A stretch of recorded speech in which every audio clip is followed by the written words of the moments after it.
no te olvides de lo mejor. Esta vez no hace ningún caso a la voz y corriendo más que caminando, desciende de la montaña. De pronto, con gran estruendo, las enormes puertas que vio en la montaña se cerraron y la montaña desapareció completamente. Y el momento que la montaña desapareció, también desapareció el fabuloso tesoro que creía tener en su manto. Y volvió a escuchar la voz que le dijo: lo mejor era la flor, porque la flor era la llave para abrir la montaña, y tú dejaste esa flor allá en el suelo, en la montaña.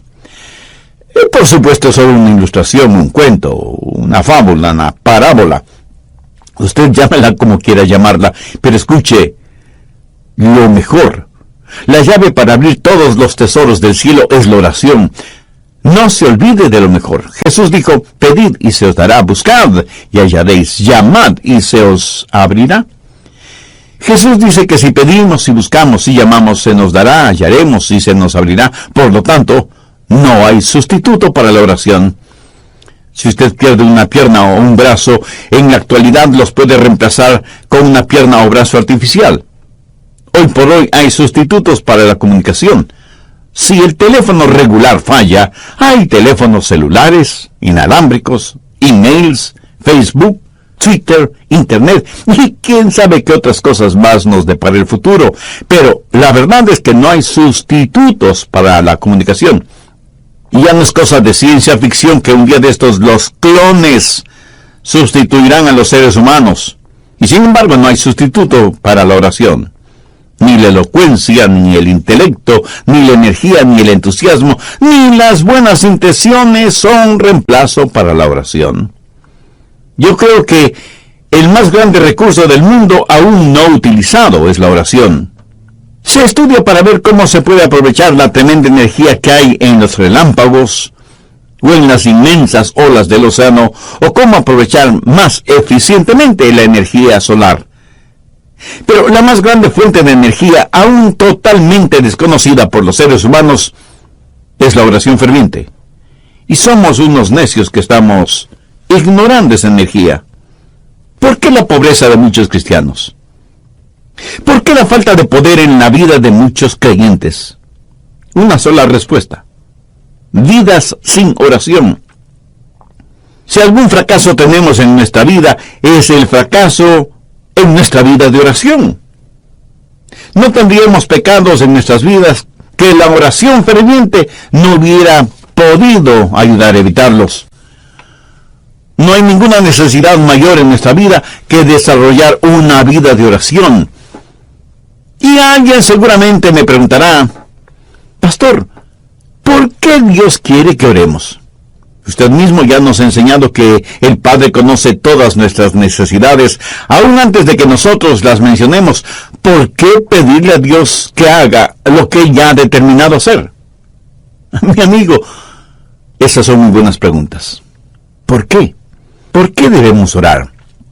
Escúcheme, cuando oramos, no oramos para informarle a Dios de ciertas cosas. Él las sabe. Tampoco oramos para darle instrucciones a Dios. Cuando oramos, estamos invitando a Dios a conversar con nosotros. ¿Qué quiero decir con esto?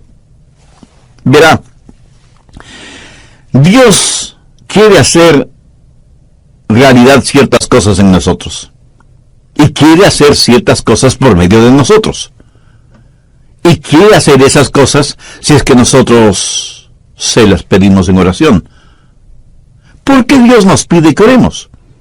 Primero, por un factor de compañerismo. Juan 15:7. Si permanecéis en mí y mis palabras permanecen en vosotros, pedid todo lo que queréis y os será hecho. ¿Qué es lo que Dios quiere que hagamos? ¿Dios simplemente quiere darnos cosas? ¿O quiere Dios tener comunión, compañerismo con nosotros? Dios quiere que tengamos comunión con Él. Por lo tanto, Dios dice que oremos porque por medio de la oración permanecemos en Él y Él en nosotros. Dios puede estar sin nosotros, pero nosotros no podemos estar sin Dios. Cuando usted ora y Dios contesta, usted habita en Él y Él en usted. Somos colaboradores de Dios. Pablo en 2 de Corintios 6:1 dice, así pues nosotros como colaboradores suyos, ¿lo ve? Hay este factor de la comunión, del compañerismo, de la amistad. Segundo, el factor del desarrollo. No hay nada que pueda ayudarle a crecer como cristiano que la oración. Cuando permanece en el Señor Jesucristo y Él permanece en usted, crecerá espiritualmente en la misma proporción que la que ora. ¿Alguna vez se ha preguntado por qué Dios no contesta sus oraciones inmediatamente? Sencillamente porque Él quiere que usted crezca un poquito más cada día. José es un joven que está tratando de tener una cita con Rosita, así que le invita para que salgan juntos. Ella lo mira unos instantes y piensa, no tiene buenos modales, no es gentil, tiene mal aliento, no se viste adecuadamente, tiene las uñas sucias y sus zapatos están viejos y sucios. Así que Rosita le dice a José, no puedo salir contigo, estoy muy ocupada. Y entonces él piensa, ¿por qué no querrás salir conmigo? ¿Qué puedo hacer? Más tarde le pregunta a un buen amigo suyo, Raúl, quise tener una cita con Rosita, pero ella prácticamente me rechazó. ¿Tienes tú una idea de por qué? Y Raúl, como buen amigo, le dice, ¿y quieres que sea completamente honesto con mi respuesta? Por supuesto que sí. Y Raúl, después de respirar profundamente, le dice,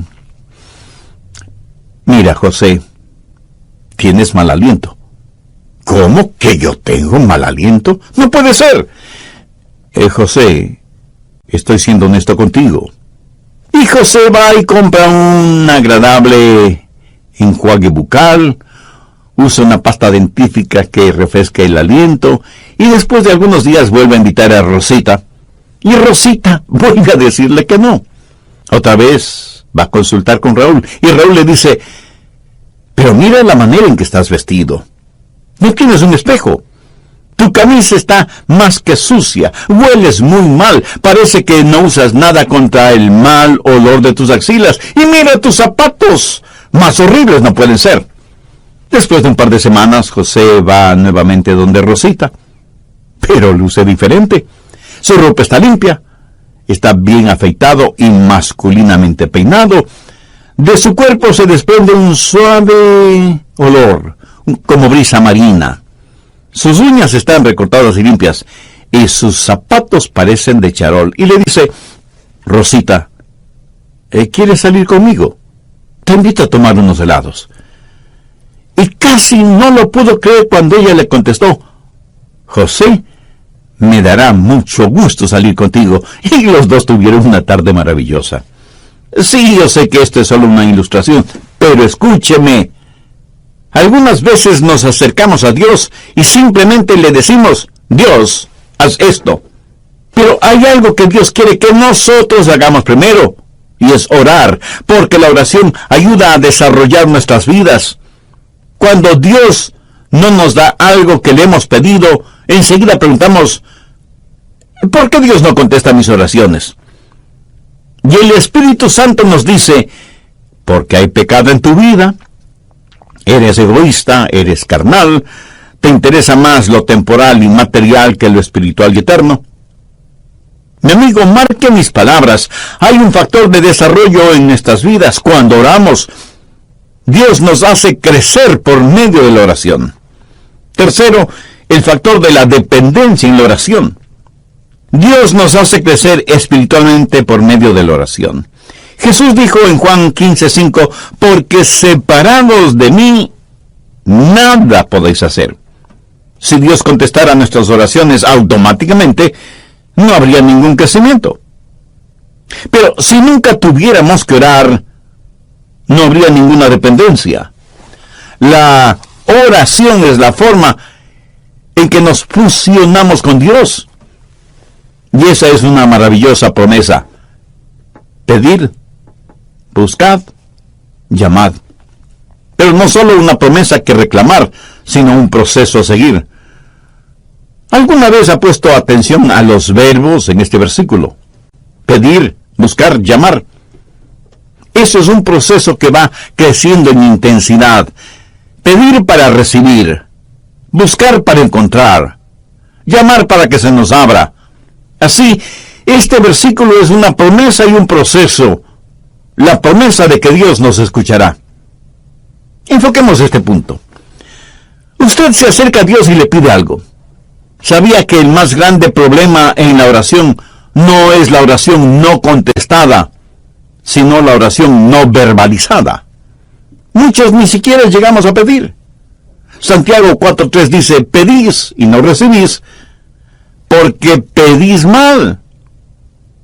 Pero la oración no verbalizada no solo es una tragedia, sino que es un pecado. El profeta Samuel dijo, lejos sea de mí que peque contra Jehová, cesando de rogar por vosotros. Una y otra vez la Biblia no solo nos invita a orar, sino que nos ordena orar. Busque Lucas 18:1. También les refirió Jesús una parábola sobre la necesidad de orar siempre y no desmayar. Y en Marcos 14:38, Jesús les dijo a los discípulos, velad y orad para que no entréis en tentación. Escúcheme, cada vez que pecamos es porque hemos fracasado en orar como debíamos hacerlo. Y Pablo dice que no debemos estar afanosos por nada, sino que debemos dar gracias por todo. Y que con oración y ruego debemos hacer conocer nuestras peticiones a Dios. La razón por la que estamos tan llenos de preocupaciones y ansiedades es porque no hemos aprendido a orar. Y porque cuando oramos pedimos lo que queremos y no lo que en verdad necesitamos. Una buena manera de probar si lo que pedimos es correcto o incorrecto es preguntándonos, ¿puedo pedirle esto a Dios? Si su propia respuesta es negativa, pues no se atreva a pedírselo a Dios. Y si es incorrecto pedírselo a Dios, entonces es incorrecto el tenerlo o el hacerlo. No divida su vida entre lo secular y lo sagrado. No piense que cuando ora, Dios está interesado en unas cosas y no en otras. Se puede imaginar a Jesús viviendo de esa manera. Cada día es un día santo. Y cuando estamos en la voluntad de Dios, todo lo que pidamos en oración, le puedo asegurar que estará de acuerdo con la voluntad de Dios. Y si usted me pregunta, pastor, ¿y qué de las cositas pequeñas? Porque yo oro solo por las cosas grandes. Mi amigo, ¿qué es pequeño o qué es grande delante de Dios?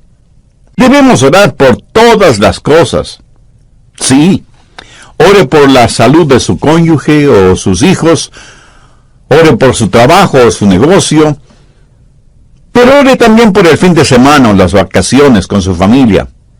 Pastor, ¿qué si es que quiero las cosas equivocadas? ¿Debo orar por eso? Por supuesto que sí. Pero ore para que Dios le quite ese deseo que tiene por las cosas equivocadas. Dios no le contestará a menos que usted le pida. Y eso significa que usted expresa un deseo. Pero cuando usted busca, eso es una experiencia descubierta.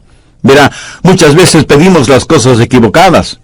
Muchas veces no estamos en posición de pedir nada. Muchas veces las cosas por las que pedimos son totalmente desconocidas para nosotros. Así que la oración verdadera está eslabonada con la búsqueda. Y el propósito, la voluntad de Dios, pudiera ser que necesitamos buscar. Un día una señora me llamó y me dijo, pastor, necesito que venga a mi casa. Tengo necesidad de que ore conmigo por algo muy importante. Así que fui a su casa y ella me dijo, pastor, mi hijo es un borracho y a su esposa, mi nuera, le diagnosticaron cáncer. Le he pedido a mi hijo que venga para que usted ore por nosotros. Y ahí estábamos los tres, el hijo, la madre y yo, el pastor. Nos arrodillamos para orar.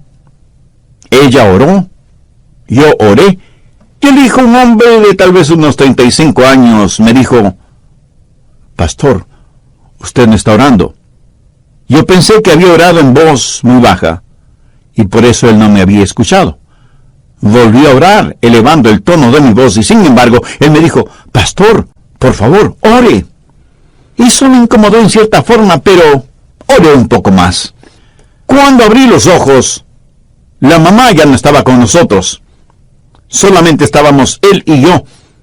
De pronto escuché ruidos en otro cuarto y fui hasta allá y encontré a la mamá de él totalmente extendida en el suelo con los brazos en cruz, orando intensamente, y escuché su oración. Era como si ella en su oración estuviera abriendo las puertas del cielo, llegando hasta el trono de Dios y ahí depositar la angustia de su corazón. Le escuché hacerle acuerdo a Dios de sus promesas, derramando su alma en favor de su hijo. Y me di cuenta de algo. Ese hombre durante su niñez y su juventud seguramente vio muchas veces orar a su madre de esa manera, orando intensamente, y por eso él me dijo: pastor, usted no está orando. Ese día aprendí una importante lección acerca de la oración, lo que significa acercarse al trono de Dios en oración. Y eso, mi amigo, no solo es una oración que pide, sino una oración que busca. Pero no solo debemos pedir y buscar, sino que, como Jesús lo dijo, debemos llamar. Y con esa acción estamos expresando una determinación. El llamar significa que no nos detendremos hasta que obtengamos aquello que le pedimos a Dios, o hasta cuando Dios nos diga no. Veamos Lucas 11 por un momento, desde el verso 5. Les dijo también: ¿quién de vosotros que tenga un amigo va a él a medianoche y le dice: amigo, préstame 3 panes, porque un amigo mío ha venido a mí de viaje, y no tengo que ponerle delante? Y aquel, respondiendo desde adentro, le dice: no me molestes, la puerta ya está cerrada, y mis niños están conmigo en cama, no puedo levantarme y dártelos. Os digo que aunque no se levante a dárselos por ser su amigo, sin embargo por su importunidad se levantará, y le dará todo lo que necesite. Esa es la parábola. Ahora mire los versos 9 y 10. Y yo os digo: pedid, y se os dará; buscad, y hallaréis; llamad, y se os abrirá. Porque todo aquel que pide, recibe; y el que busca, halla; y al que llama, se le abrirá. Ahora usted tiene que entender algo sobre esos tiempos bíblicos. Era totalmente, absolutamente impensable que un amigo viniera a su casa y usted no le brindara hospedaje y alimentación. La hospitalidad es algo sumamente valiosa en el Medio Oriente. Así que un amigo llega a casa de su amigo después de un largo viaje y le dice: Juan, ¿podrías darme albergue esta noche? Y el anfitrión le dice: qué gusto de verte, mi amigo. Por supuesto que puedes quedarte aquí. Siempre eres bienvenido. Pasa, pasa. Mi esposa te preparará algo para comer. Pero la esposa, en voz baja, le dice: pero no tenemos nada que ofrecerle para comer. Y él asimismo en voz baja le dice: no te preocupes, querida, salgo de inmediato a conseguir algo. Y va donde su buen vecino Pedro, aunque ya casi es la medianoche. Golpea varias veces la puerta de la casa de Pedro, hasta que finalmente una voz bastante malhumorada dice: ¿quién es y qué quiere? Pedro, soy Juan, y necesito que me prestes unos pocos panes. Por favor, no me molestes, ¿no sabes qué hora es? Pedro, necesito tu ayuda. Te digo que no me molestes. Ya estoy en la cama con mis hijos. Hagamos un paréntesis. Las casas en esos tiempos eran diferentes a nuestras casas en la actualidad. Por lo general, la parte de abajo, la que para nosotros sería el primer piso, era en verdad un establo. Por la noche ahí ponían a todos los animales para que el calor del cuerpo de todos esos animales abrigara la casa. Una especie de calefacción animal natural. Las familias vivían encima de ese establo y el espacio no era demasiado grande, por lo que todos dormían en un solo cuarto. Y cuando alguien se despertaba y se levantaba, pues despertaba todo el mundo. Y las cerraduras en esos tiempos eran muy complicadas. No era cuestión sencillamente de utilizar la llave. Había que bajar del segundo piso, despertando a todos, cruzar entre los animales, hacer un tremendo ruido quitando las seguridades de la cerradura. Así que para cualquiera no era fácil simplemente bajar y abrir la puerta. Pero Juan insistió e insistió hasta que Pedro, para que no le moleste más, le dio los panes que necesitaba. Lo hizo no necesariamente porque Juan era su buen amigo, sino porque Juan fue insistente. No aceptó un no como respuesta. Y de eso está hablando Jesús, de la persistencia en la oración. ¿Cuántos de nosotros oramos de esa manera? Note que en este versículo los verbos están en tiempo presente, lo cual significa manténganse pidiendo, manténganse buscando, manténganse llamando. La oración no es una carrera de velocidad, más bien es una larga maratón.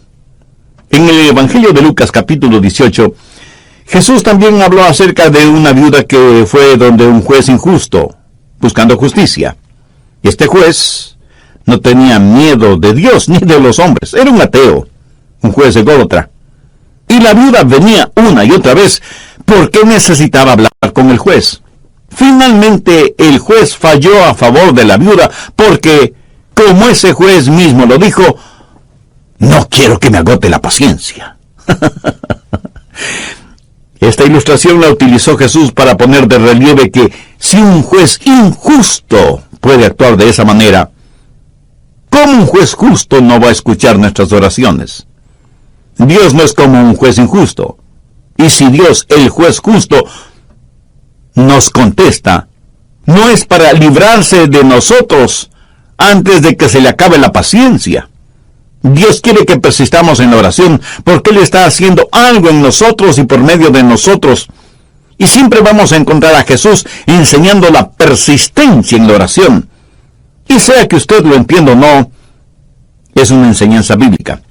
Permítame también mencionar a la mujer sirofenicia que desde lo que es hoy el Líbano se acercó a Jesús para buscar ayuda para su hija que estaba poseída por un demonio. Es profundamente interesante la conversación de Jesús con esa mujer griega. Vayamos al capítulo 7 de Marcos, desde el verso 26.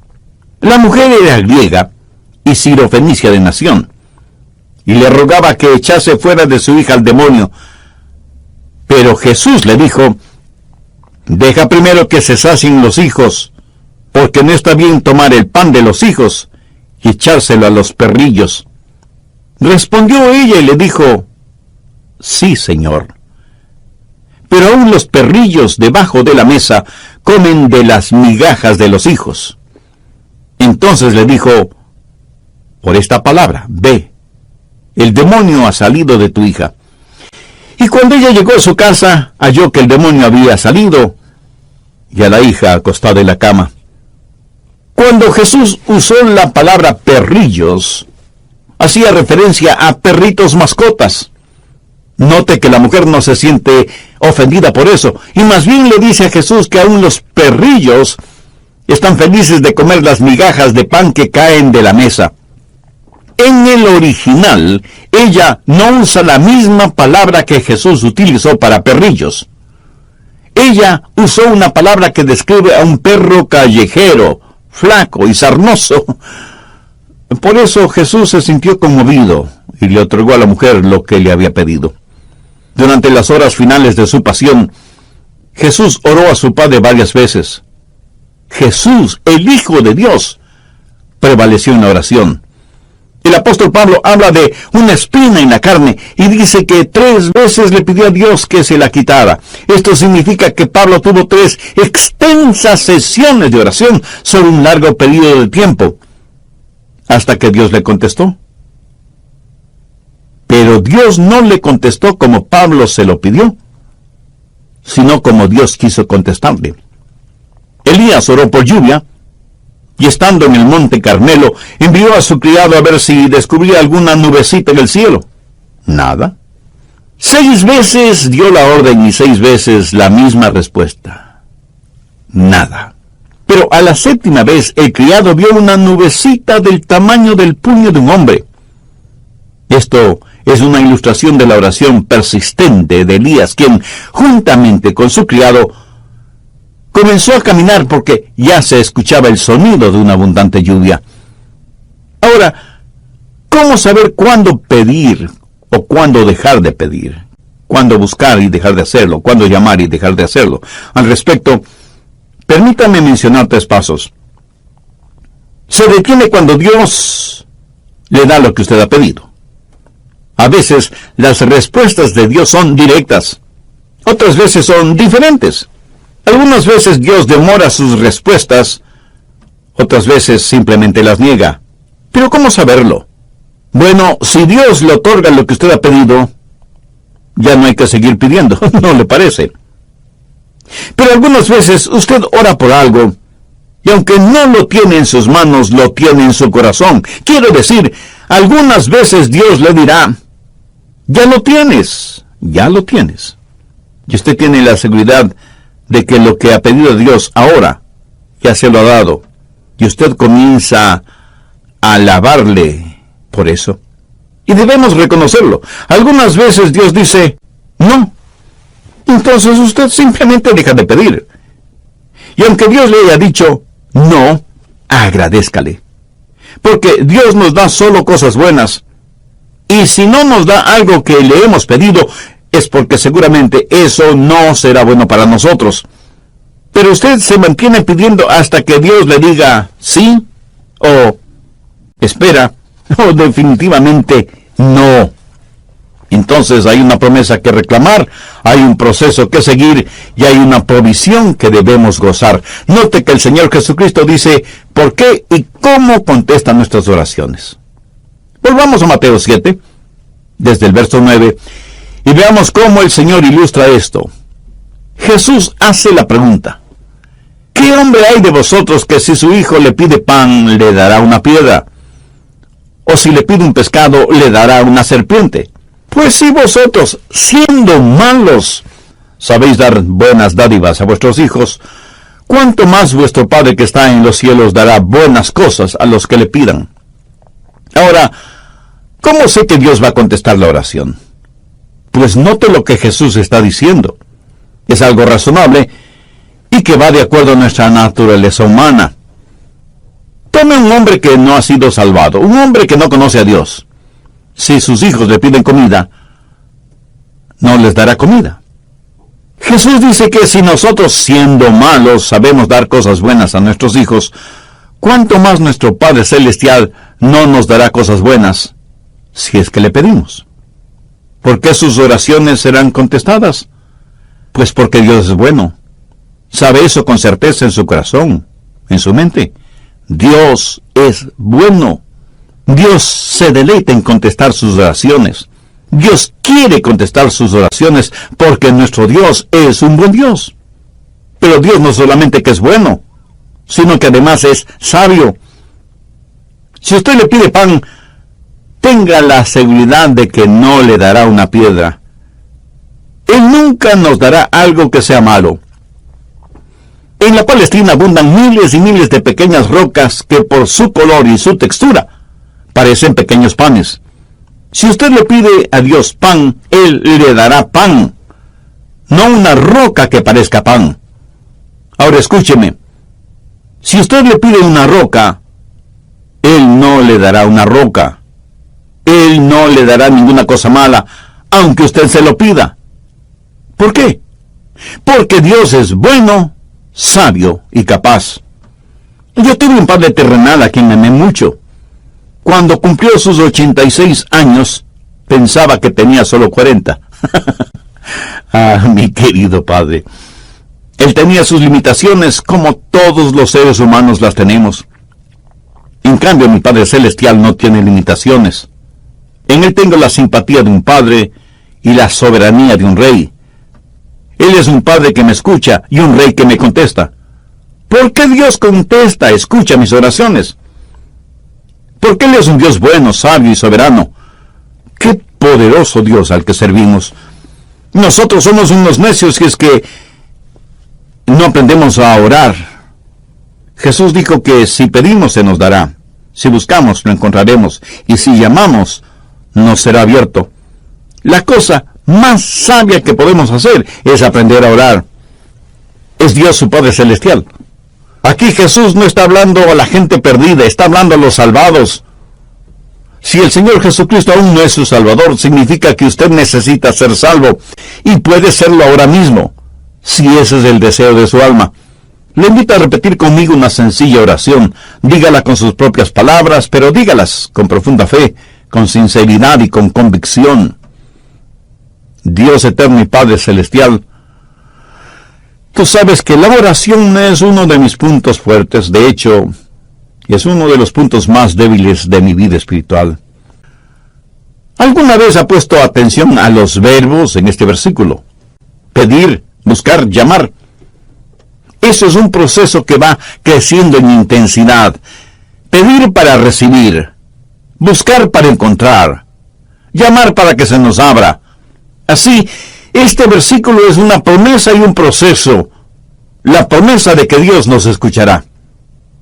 Enfoquemos este punto. Usted se acerca a Dios y le pide algo. ¿Sabía que el más grande problema en la oración no es la oración no contestada, sino la oración no verbalizada?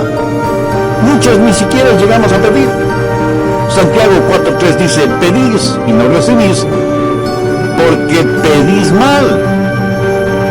Pero la oración no verbalizada no solo es una tragedia, sino que es un pecado. El profeta Samuel dijo, lejos sea de mí que peque contra Jehová, cesando de rogar por vosotros. Una y otra vez la Biblia no solo nos invita a orar, sino que nos ordena orar. Busque Lucas 18:1. También les refirió Jesús una parábola sobre la necesidad de orar siempre y no desmayar. Y en Marcos 14:38, Jesús les dijo a los discípulos, velad y orad para que no entréis en tentación. Escúcheme, cada vez que pecamos es porque hemos fracasado en orar como debíamos hacerlo. Y Pablo dice que no debemos estar afanosos por nada, sino que debemos dar gracias por todo. Y que con oración y ruego debemos hacer conocer nuestras peticiones a Dios. La razón por la que estamos tan llenos de preocupaciones y ansiedades es porque no hemos aprendido a orar. Y porque cuando oramos pedimos lo que queremos y no lo que en verdad necesitamos. Una buena manera de probar si lo que pedimos es correcto o incorrecto es preguntándonos, ¿puedo pedirle esto a Dios? Si su propia respuesta es negativa, pues no se atreva a pedírselo a Dios. Y si es incorrecto pedírselo a Dios, entonces es incorrecto el tenerlo o el hacerlo. No divida su vida entre lo secular y lo sagrado. No piense que cuando ora, Dios está interesado en unas cosas y no en otras. Se puede imaginar a Jesús viviendo de esa manera. Cada día es un día santo. Y cuando estamos en la voluntad de Dios, todo lo que pidamos en oración, le puedo asegurar que estará de acuerdo con la voluntad de Dios. Y si usted me pregunta, pastor, ¿y qué de las cositas pequeñas? Porque yo oro solo por las cosas grandes. Mi amigo, ¿qué es pequeño o qué es grande delante de Dios? Debemos orar por todas las cosas. Sí, ore por la salud de su cónyuge o sus hijos, ore por su trabajo o su negocio, pero ore también por el fin de semana o las vacaciones con su familia. Pastor, ¿qué si es que quiero las cosas equivocadas? ¿Debo orar por eso? Por supuesto que sí. Pero ore para que Dios le quite ese deseo que tiene por las cosas equivocadas. Dios no le contestará a menos que usted le pida. Y eso significa que usted expresa un deseo. Pero cuando usted busca, eso es una experiencia descubierta. Verá, muchas veces pedimos las cosas equivocadas. Muchas veces no estamos en posición de pedir nada. Muchas veces las cosas por las que pedimos son totalmente desconocidas para nosotros. Así que la oración verdadera está eslabonada con la búsqueda. Y el propósito, la voluntad de Dios, pudiera ser que necesitamos buscar. Un día una señora me llamó y me dijo, pastor, necesito que venga a mi casa. Tengo necesidad de que ore conmigo por algo muy importante. Así que fui a su casa y ella me dijo, pastor, mi hijo es un borracho, y a su esposa, mi nuera, le diagnosticaron cáncer. Le he pedido a mi hijo que venga para que usted ore por nosotros. Y ahí estábamos los tres, el hijo, la madre y yo, el pastor. Nos arrodillamos para orar. Ella oró, yo oré, y el hijo, un hombre de tal vez unos 35 años, me dijo: Pastor, usted no está orando. Yo pensé que había orado en voz muy baja, y por eso él no me había escuchado. Volví a orar, elevando el tono de mi voz, y sin embargo, él me dijo: Pastor, por favor, ore. Eso me incomodó en cierta forma, pero oré un poco más. Cuando abrí los ojos, la mamá ya no estaba con nosotros. Solamente estábamos él y yo. De pronto escuché ruidos en otro cuarto, y fui hasta allá, y encontré a la mamá de él totalmente extendida en el suelo con los brazos en cruz, orando intensamente, y escuché su oración. Era como si ella en su oración estuviera abriendo las puertas del cielo, llegando hasta el trono de Dios, y ahí depositar la angustia de su corazón. Le escuché hacerle acuerdo a Dios de sus promesas, derramando su alma en favor de su hijo. Y me di cuenta de algo. Ese hombre durante su niñez y su juventud seguramente vio muchas veces orar a su madre de esa manera, orando intensamente, y por eso él me dijo: Pastor, usted no está orando. Ese día aprendí una importante lección acerca de la oración, lo que significa acercarse al trono de Dios en oración. Y eso, mi amigo, no solo es una oración que pide, sino una oración que busca. Pero no solo debemos pedir y buscar, sino que, como Jesús lo dijo, debemos llamar. Y con esa acción estamos expresando una determinación. El llamar significa que no nos detendremos hasta que obtengamos aquello que le pedimos a Dios, o hasta cuando Dios nos diga no. Veamos Lucas 11 por un momento, desde el verso 5. Les dijo también: ¿quién de vosotros que tenga un amigo va a él a medianoche y le dice: amigo, préstame 3 panes, porque un amigo mío ha venido a mí de viaje, y no tengo que ponerle delante? Y aquel, respondiendo desde adentro, le dice: no me molestes, la puerta ya está cerrada, y mis niños están conmigo en cama, no puedo levantarme y dártelos. Os digo que aunque no se levante a dárselos por ser su amigo, sin embargo, por su importunidad se levantará y le dará todo lo que necesite. Esa es la parábola. Ahora mire los versos 9 y 10. Y yo os digo: pedid, y se os dará; buscad, y hallaréis; llamad, y se os abrirá. Porque todo aquel que pide, recibe; y el que busca, halla; y al que llama, se le abrirá. Ahora usted tiene que entender algo sobre esos tiempos bíblicos. Era totalmente, absolutamente impensable que un amigo viniera a su casa y usted no le brindara hospedaje y alimentación. La hospitalidad es algo sumamente valiosa en el Medio Oriente. Así que un amigo llega a casa de su amigo después de un largo viaje y le dice: Juan, ¿podrías darme albergue esta noche? Y el anfitrión le dice: qué gusto de verte, mi amigo. Por supuesto que puedes quedarte aquí, siempre eres bienvenido. Pasa. Mi esposa te preparará algo para comer. Pero la esposa, en voz baja, le dice: pero no tenemos nada que ofrecerle para comer.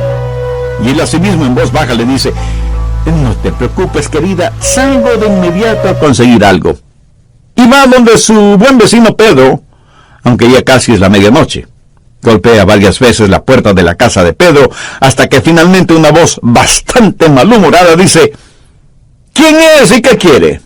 Pedro, soy Juan, y necesito que me prestes unos pocos panes. Por favor, no me molestes, ¿no sabes qué hora es? Pedro, necesito tu ayuda. Te digo que no me molestes. Ya estoy en la cama con mis hijos. Hagamos un paréntesis. Las casas en esos tiempos eran diferentes a nuestras casas en la actualidad. Por lo general, la parte de abajo, la que para nosotros sería el primer piso, era en verdad un establo. Por la noche ahí ponían a todos los animales para que el calor del cuerpo de todos esos animales abrigara la casa. Una especie de calefacción animal natural. Las familias vivían encima de ese establo y el espacio no era demasiado grande, por lo que todos dormían en un solo cuarto. Y cuando alguien se despertaba y se levantaba, pues despertaba todo el mundo. Y las cerraduras en esos tiempos eran muy complicadas. No era cuestión sencillamente de utilizar la llave. Había que bajar del segundo piso, despertando a todos, cruzar entre los animales, hacer un tremendo ruido quitando las seguridades de la cerradura. Así que para cualquiera no era fácil simplemente bajar y abrir la puerta. Pero Juan insistió e insistió hasta que Pedro, para que no le moleste más, le dio los panes que necesitaba. Lo hizo no necesariamente porque Juan era su buen amigo, sino porque Juan fue insistente. No aceptó un no como respuesta. Y de eso está hablando Jesús, de la persistencia en la oración. ¿Cuántos de nosotros oramos de esa manera? Note que en este versículo los verbos están en tiempo presente, lo cual significa manténganse pidiendo, manténganse buscando, manténganse llamando. La oración no es una carrera de velocidad, más bien es una larga maratón. En el Evangelio de Lucas capítulo 18, Jesús también habló acerca de una viuda que fue donde un juez injusto, buscando justicia. Y este juez no tenía miedo de Dios ni de los hombres. Era un ateo, un juez ególatra. Y la viuda venía una y otra vez porque necesitaba hablar con el juez. Finalmente el juez falló a favor de la viuda porque, como ese juez mismo lo dijo, no quiero que me agote la paciencia. Esta ilustración la utilizó Jesús para poner de relieve que si un juez injusto puede actuar de esa manera, ¿cómo un juez justo no va a escuchar nuestras oraciones? Dios no es como un juez injusto. Y si Dios, el juez justo, nos contesta, no es para librarse de nosotros antes de que se le acabe la paciencia. Dios quiere que persistamos en la oración.